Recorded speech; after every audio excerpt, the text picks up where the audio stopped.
Reeves Clock and Watch Repair. Same corner of Harbor Square. 40 years.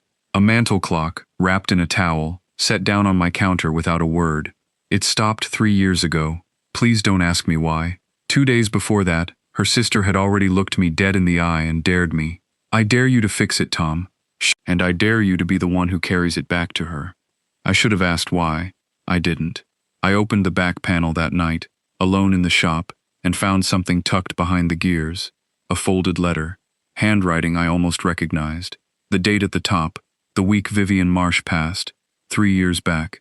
Almost to the day the clock stopped. A photograph fell out with it. Ellie, 19, maybe 20, standing beside a man who wasn't her grandfather. I decided not to tell her sister what I'd found. The next evening, I carried the clock to her door myself. She opened it before I finished knocking a second time. She looked at the clock, then at my face.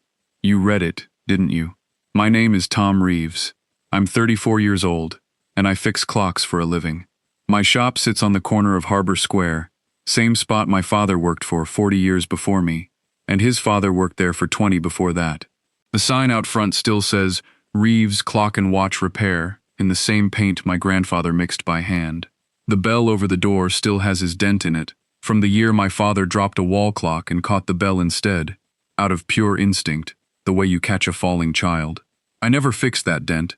Some things you leave alone, because fixing them would mean forgetting how they got there in the first place. That Tuesday started like every other one that fall. Coffee too strong, the way I like it.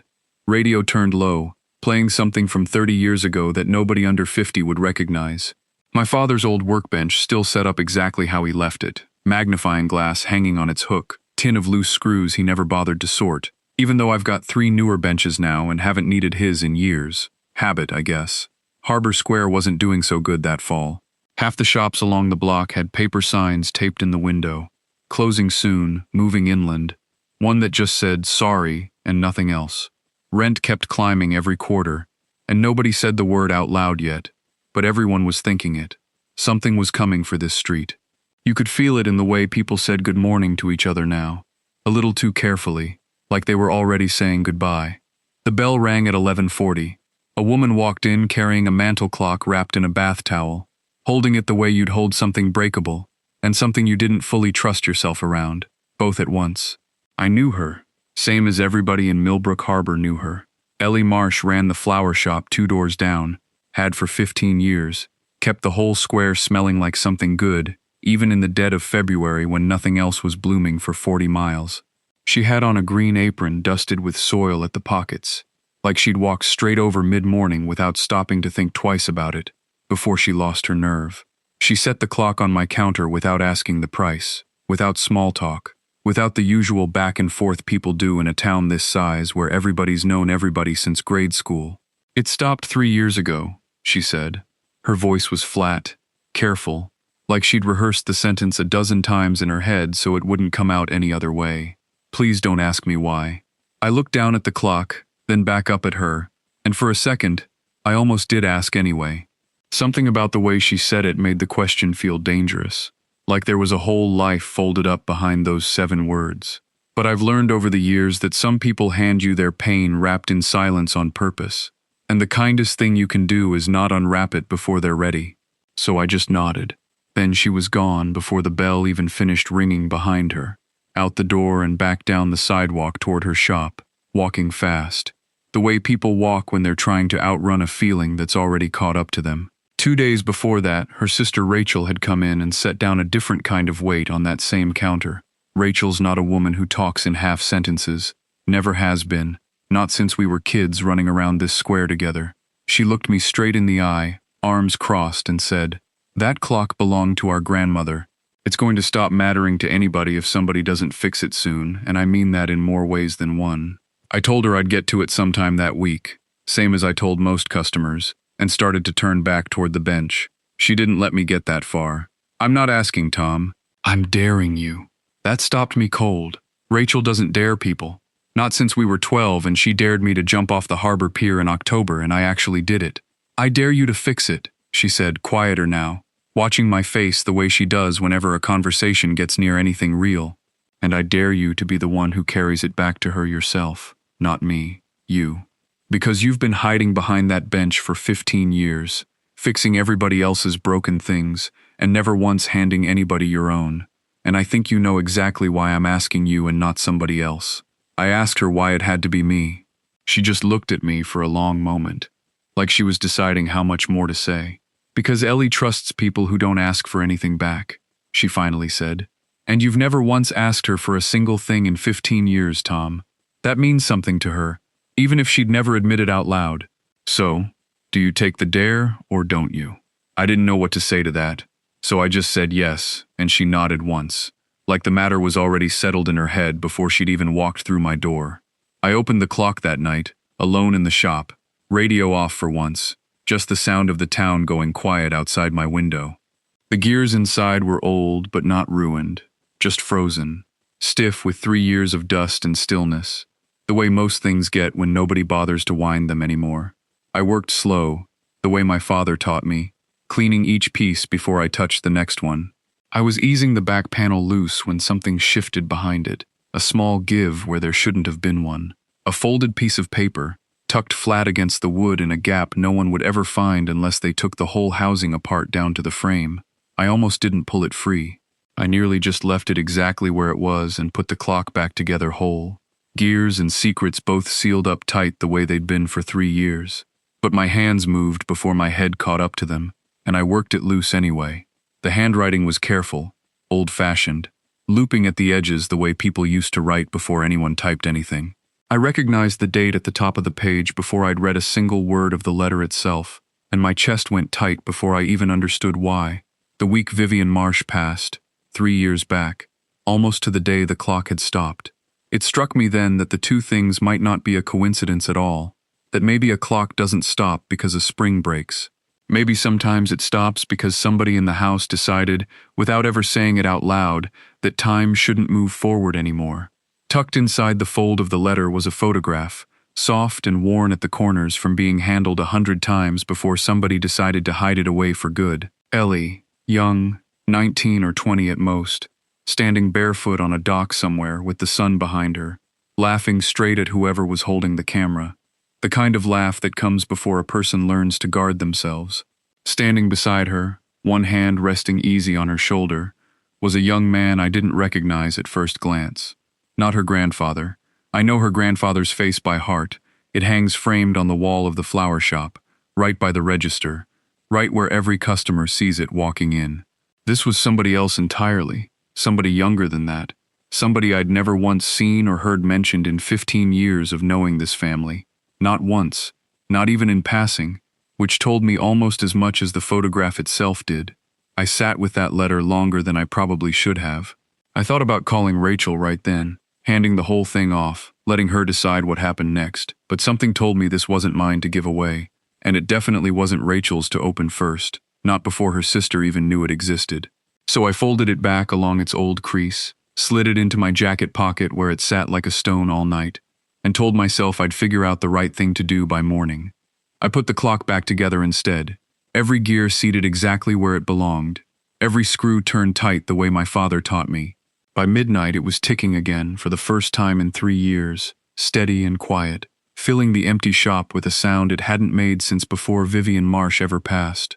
The next evening, I carried it to Ellie's door myself, wrapped in the same towel she'd brought it in, the letter still folded in my jacket pocket, where it had sat all day like something alive. Her house sat at the end of Willow Lane, small and neat, with a porch light already burning even though the sun hadn't fully dropped yet. I stood on her step longer than I needed to, running through what I'd say, and came up with nothing good enough. She opened the door before I'd even finished knocking a second time, like she'd been standing right there waiting. She looked down at the clock in my hands, then up at my face, and something behind her eyes shifted before I'd managed to say a single word. "You read it, didn't you?" "No," I said. The word came out before I'd even decided to say it, quick and flat, the kind of lie that surprises the person telling it more than the person hearing it. Ellie studied my face for a second, like she was deciding whether to believe me, and then she just nodded and took the clock from my hands, careful, both arms wrapped around it like she was carrying something heavier than wood and brass. "Thank you for fixing it," she said, and shut the door soft. No slam. Nothing dramatic, just a quiet click, that somehow felt louder than if she had.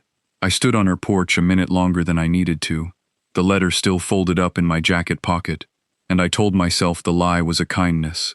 I've thought about that moment 100 times since. I still don't know if I was protecting her, or just protecting myself from whatever came next once she knew the truth. The next few weeks fell into a rhythm neither one of us planned out loud, though I think we both felt it settling into place the same way you feel a season change before the calendar catches up to it.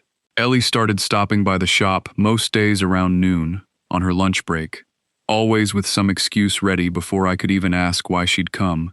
She wanted to see how an antique movement actually worked. She had a question about a watch that used to belong to her father. She was just walking past and the door happened to be open. I never called her on any of it, and she never offered a better reason than the one she'd already given, and somewhere in there we both quietly stopped pretending either one of us needed a reason at all. She'd sit on the stool by my father's old bench, elbows propped on the wood, watching me work with an attention most people don't give anything anymore. Her questions started simple, and got sharper the more comfortable she got with me. What makes a mainspring different from a hairspring? Why some old clocks run fast in the cold and slow in the heat? Whether a broken clock could ever really be trusted again once you'd had it fixed. I liked answering her. I liked it more than I probably should have admitted to myself at the time, and some nights after she left, I'd catch myself replaying the whole hour in my head like it was something worth keeping. One Thursday I told her about the year my father tried to fix the church bell tower clock, and got the hour hand stuck backward for 6 months, before anybody in town even noticed, because nobody in Millbrook Harbor actually looks up. She laughed at that, really laughed, head back, one hand pressed flat against the counter like she needed it to hold herself up. It was the first time I'd heard that sound out of her in 15 years of living 2 doors down from each other, and something in my chest shifted sideways when I heard it, like a gear catching a tooth it hadn't caught before. She covered her mouth right after, almost embarrassed by it, like laughing that hard was a thing she'd forgotten how to do gracefully. I didn't tell her how long I'd been trying to make that happen without even knowing I was trying. I started noticing things about her the way I noticed things about old clocks. The small tells that mean more than the big obvious ones ever do. She never ordered dessert when we grabbed coffee down the block, not once. Even when the bakery put out the good cinnamon rolls she clearly wanted, if the way her eyes lingered on the case meant anything at all. She'd order black coffee, nothing else. Like allowing herself something sweet was a rule she'd made for herself a long time ago, and never bothered to explain, even to herself. Her phone buzzed sometimes while she sat at my bench, and she'd glance at the screen, go still for half a second, just long enough for me to catch it, then turn it face down on her knee without ever answering. She never once took a call in front of me, not in all those weeks. And behind the register at her flower shop, tucked half out of sight behind a jar of ribbon spools, there was a photograph, with one corner folded under, like somebody had cropped a person clean out of the frame just by hiding the edge with their thumb. I saw it once, when I stopped by to drop off a repaired pocket watch for a customer of hers, and I made myself look away fast, like I'd caught something I wasn't meant to see. I never asked about any of it. Not the coffee, not the phone, not the photograph. I just filed each one away, the way you note a worn gear before it fails completely, quietly, patiently, waiting for the moment it would matter enough to ask. If you've ever caught yourself noticing the small things about somebody before you even understood why, drop it in the comments. We never judge here. The town started talking the same week Preston Callahan showed back up on Harbor Square, driving something low and silver that didn't belong on our salt-cracked streets. The kind of car that made old Mr. Doyle across the street come out just to look at it twice. He walked into my shop once, early on, just to look around, hands in the pockets of a suit that cost more than most people here made in a month, maybe 2. Small operation, he said, glancing at my father's bench like it was a museum piece, rather than a working man's tools that had earned every scratch on them honestly. Charming though, real old-town feel. That's worth something to the right buyer, you know. People pay a premium for authentic these days. I didn't answer him, just kept my eyes on the piece in front of me. He smiled like my silence was exactly what he expected from a man like me, tipped an imaginary hat, and walked back out into the sun like he already owned the sidewalk under his shoes. Rachel told me later he'd gone to college with Ellie, years back, before her husband, before any of it that mattered. Old friend, people were calling him around town, the way small towns do when they haven't decided yet whether to trust a stranger. I noticed nobody called him that twice. It didn't take long to find out Preston already owned 3 buildings on the block, quietly, through some company with a name that didn't mean anything to anybody who bothered to look it up. He was talking to the town council about a revitalization plan for Harbor Square, dressing up in careful language what everybody with eyes could see plainly enough coming. Resort, hotel, something shining and expensive that had no room left over for a clock shop or a flower stand, or any of the small, stubborn businesses that had kept this square alive through 50 winters. Ellie went quiet every single time his name came up in conversation. Quiet in a different way than her usual quiet, like a door closing somewhere behind her eyes that she didn't want anybody watching shut. I asked her once, careful, if she knew him. "We knew each other a long time ago," she said, and looked down at her hands instead of at me, turning her coffee cup slow on the counter like it needed her full attention. And that was the end of that conversation, whether I wanted it to be or not. I still hadn't told her about the letter. I told myself there was never a right moment, which was true enough, but it also wasn't the whole truth, and I knew it wasn't. One night, alone in the shop again, I took it out and read it a second time, slower this time, looking for anything I might have missed the first time through in the dark. And there it was, near the bottom of the page, a name I hadn't caught before because my eyes had gone straight to the photograph instead. Preston, written in Vivian's own careful hand, 3 years before he ever drove back into this town in that silver car like he owned the ground it rolled over. Rachel found me closing up 2 nights later, and she didn't waste time getting to the point. Same as always, same as she'd been since we were kids, and she'd tell you straight to your face if your shoelace was untied instead of letting you walk around looking foolish. "Did you actually read what was inside that clock, Tom?" she asked, standing in my doorway with her arms crossed, coat still buttoned from the wind outside, and something in her face told me she already knew the answer before I even gave it. I didn't say anything, which was answer enough, and we both knew it. "And you didn't tell her?" Still nothing from me, just the sound of the shop clocks ticking around us. A dozen small hearts all beating slightly out of time with each other. Rachel shook her head slow, disappointed in a way that landed harder than anger would have, harder than yelling ever could have.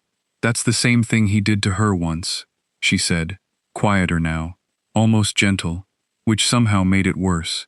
"Keep something from her because you'd already decided you knew better than she did what she could handle.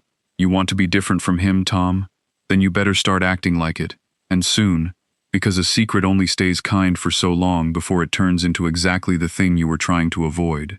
Founders' Day fell on the 2nd Saturday of October that year, same as it always did, and the whole town packed into the community hall the way it did every October, folding chairs set up in careful rows, coffee urns steaming at the back table, kids running between legs while their grandparents pretended not to notice.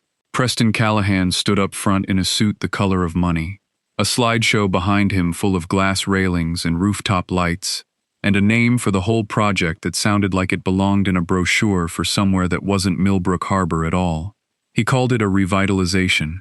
He called it an investment in the town's future, said the word opportunity so many times it started to lose its shape in my ears. He never once said the word resort out loud, though everybody in that room could read it plain enough between every careful sentence he chose. He smiled the whole time, easy and practiced, the kind of smile you learn in a boardroom rather than a kitchen. And I watched half the room lean forward anyway, half hoping he was offering something this town actually needed. I found him near the punch bowl afterward, cornered by nothing more than bad luck and bad timing, both of us reaching for the same stack of paper cups. He looked me over the way a man looks at something he's already decided isn't worth much. "Reeves," he said, like my name itself was slightly beneath him. "Still fixing clocks nobody wants anymore. Admirable, in a way. Small towns need a man like you, I suppose. Somebody to keep the museum running while the rest of the world moves on." I didn't answer him, same as before, because I've learned that men like Preston mistake your silence for a wound, when really it's just you deciding not to hand him the satisfaction of a reaction. "She'll come around eventually," he went on, lower now, quieter, meant just for me. "Ellie's smart. She knows the difference between something steady and something that lasts. You're a nice stop along the way, Tom. Comfortable, familiar, but you're not where the road ends. And deep down, I think you already know that." He said it soft, almost kind, which somehow made it land harder than if he'd shouted it across the whole room. I didn't fight him. I didn't say a single word back, though I had plenty stacked up behind my teeth that night. I just set my cup down, walked back across the hall, and stood beside Ellie for the rest of the evening, close enough that anybody watching would understand exactly where I intended to stay. I didn't touch her. I didn't make a speech out of it. I just stood there, steady, the way you stand next to something you don't intend to let fall, and let my presence say what I wasn't ready to put into words yet. She glanced over at me once, something unreadable moving behind her eyes, and didn't move away. If anything, she shifted half a step closer. She must have caught the tail end of what Preston said, because her jaw had gone tight by the time the meeting broke up. Tight in a way I recognized from watching her close up her flower shop on hard days. She didn't say anything about it in the parking lot. She just asked me to walk her to her truck, and once we got there, she leaned against the door instead of opening it, arms crossed over her chest against the October cold coming off the harbor. "I know about the letter, Tom," she said, and my stomach dropped clean through the pavement. "Rachel told me, not what's in it, just that it exists, and that you've had it this whole time." I reached into my jacket without a word and handed it over. 3 years and 100 silent nights folded into one piece of paper. She read it right there under the parking lot light, and I watched her face change with every line, the way weather changes across open water when you know a storm's coming before it arrives. That shift from calm to something darker moving in fast from the horizon. Her eyes moved slow across the page, then slower still near the bottom, and I watched her swallow hard once before she kept going. When she finished, her hand was shaking just slightly, and she didn't try to hide it from me, didn't fold her arms tight the way she usually did when she wanted to look steadier than she felt. She reached into her coat pocket then and pulled out the photograph I'd found folded inside the letter, the one I'd tucked back with it and never once asked about. "That's Preston," she said, quiet, like the name still cost her something to say out loud. 19, maybe 20, the summer before he left for business school. We were together 3 years. Back when he still believed half the things he says now about people like you being small. My grandmother loved him once. Everybody did. She turned the photograph over slow in her hands. "My grandmother never forgave herself," she said, voice thin as thread, barely carrying over the sound of the harbor water somewhere behind us. "Not because she thought Preston would have made me happier. She writes it right here. She never believed that, not really. She never forgave herself for something worse. She decided, all on her own, which man I was strong enough to choose and which one I wasn't, and she spent the rest of her life carrying the guilt of having made that decision for me, instead of trusting me to make it myself. She pushed me toward my husband the same way you decided, without asking me, what I was ready to read, and she never once told me any of it. She just carried it alone, right up until she died, and this clock stopped the same week she did, like even the house itself knew something had ended that shouldn't have gone unsaid. She looked up at me then, eyes bright and wet in the streetlight, though she didn't let a single tear actually fall. "You should have told me the day you found it, Tom. Not for Rachel's sake. For mine." "You're right," I said, and I meant it all the way down. No defense left in me.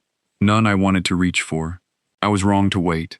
I should have handed it to you the same night I found it, whatever it cost either of us. I'm sorry, Ellie. I really am. I didn't tell her I'd only meant to protect her. I didn't tell her Rachel had pushed me into it. I just let the apology stand on its own, plain, with nothing behind it asking her to make me feel better about it. She studied me a long moment, like she was weighing the apology against the silence that came before it, deciding which one weighed more on the scale she kept somewhere private. "You didn't defend yourself," she said. "You didn't tell me how to feel. You just handed me the truth and let me decide what it meant." She looked down at the letter still folded in her hand. "Nobody's done that for me in a long time, Tom." The wind off the harbor pulled a strand of hair loose across her face, and she didn't bother pushing it back. Then, without any warning at all, she closed the distance between us and kissed me, soft and certain, her hand coming up to rest against my jaw like she'd been waiting to do exactly that for longer than either of us had let ourselves admit out loud, maybe longer than either of us had let ourselves even think about in the daylight. It wasn't rushed, it wasn't a question, it was a decision, made entirely on her own terms, out in the open, under a streetlight 2 doors down from a town that would talk about it by morning whether she liked it or not.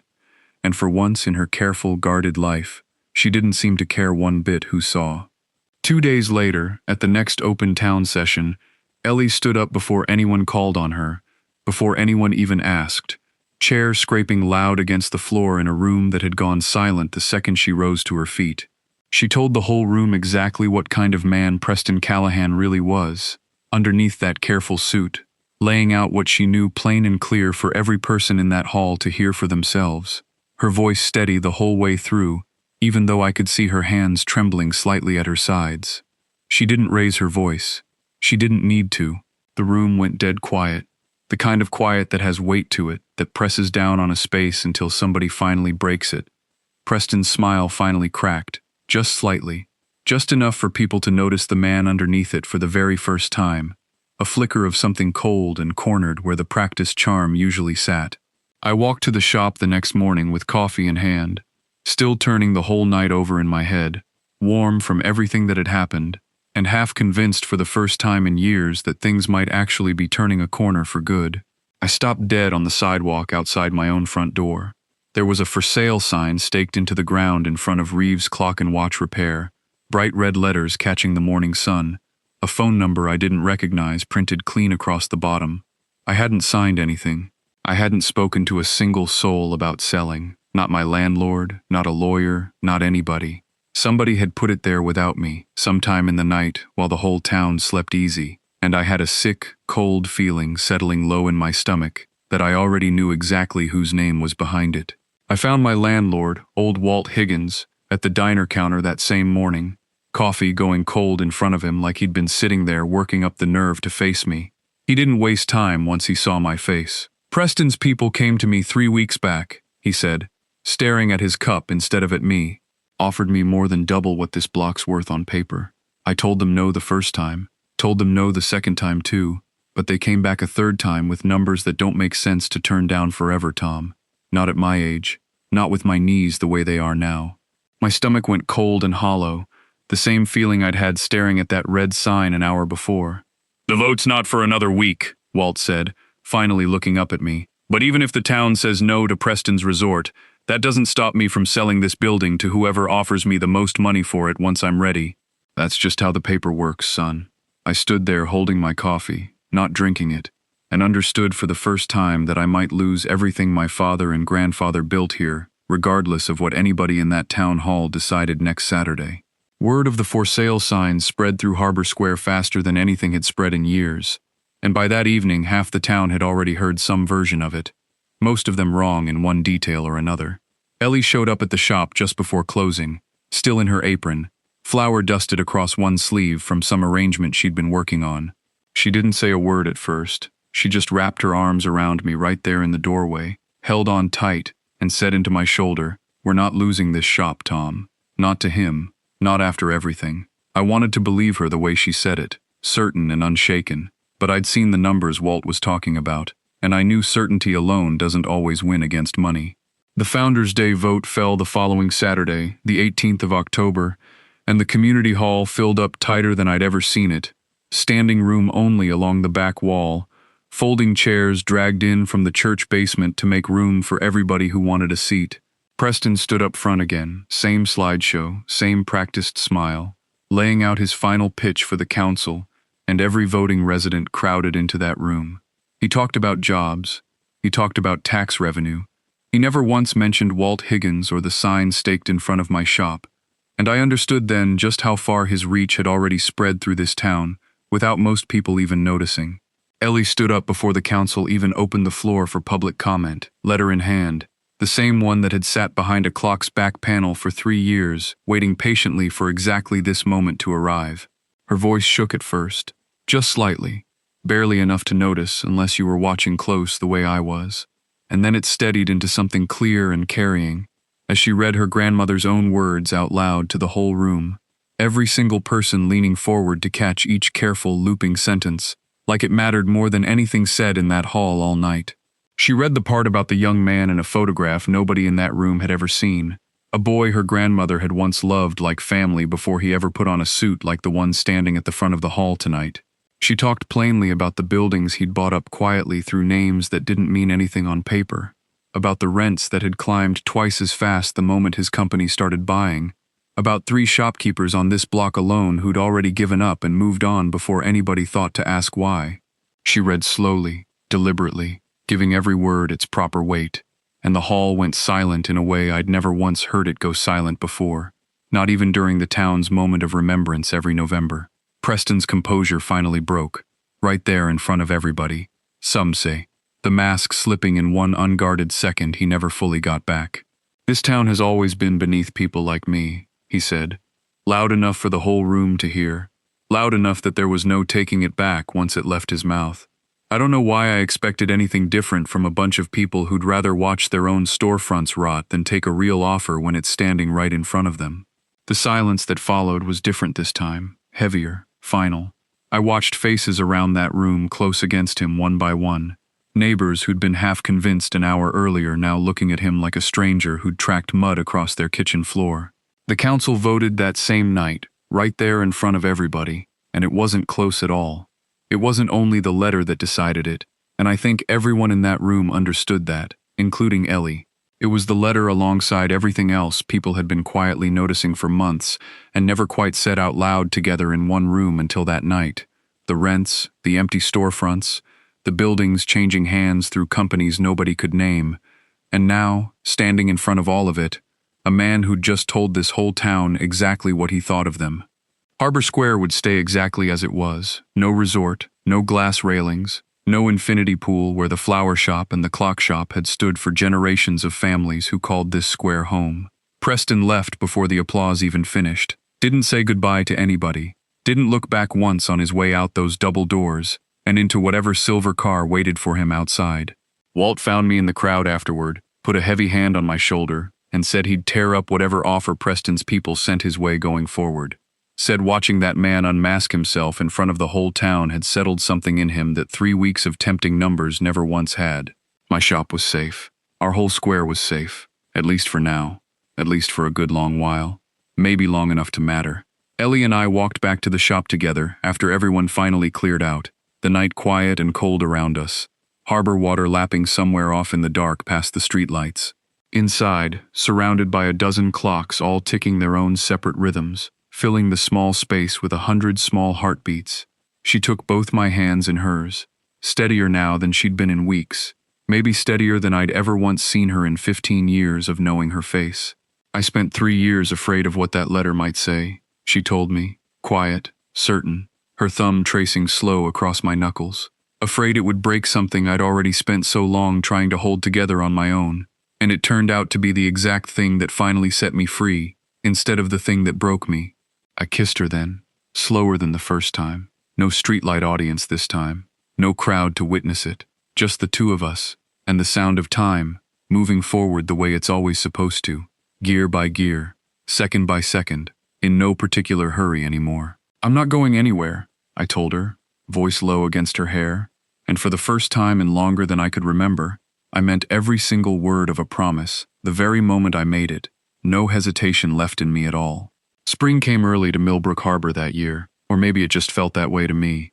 The way seasons always seem gentler once you've stopped bracing yourself against whatever's coming next.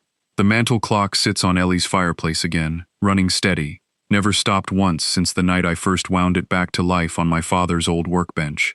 My father's bench still holds its place in the shop, magnifying glass hanging on its hook same as always, tin of loose screws exactly where he left it, except now there's a second coffee cup sitting beside mine most mornings, and Ellie's learned to wind a delicate movement without my hand guiding hers anymore, patient and careful the way her own grandmother must have been with quiet, breakable things once. Long before any of us were born into this story that started with a stopped clock and ended, somehow, with 2 lives finally moving forward together. The photograph isn't folded under anymore either. Ellie keeps it out in the open now, on the little shelf behind her register, corner smoothed flat. A 19-year-old boy on a dock who never grew into the man he could have been, and a girl who finally isn't ashamed of ever having loved him once. It sits right beside a new photograph, of the 2 of us standing on Harbor Square the morning after the vote. Nothing about her past needs hiding anymore, now that the whole town knows the truth of it same as she does. The sign out front of my shop still says Reeves Clock and Watch Repair, same paint, same faded letters. I never plan on changing it.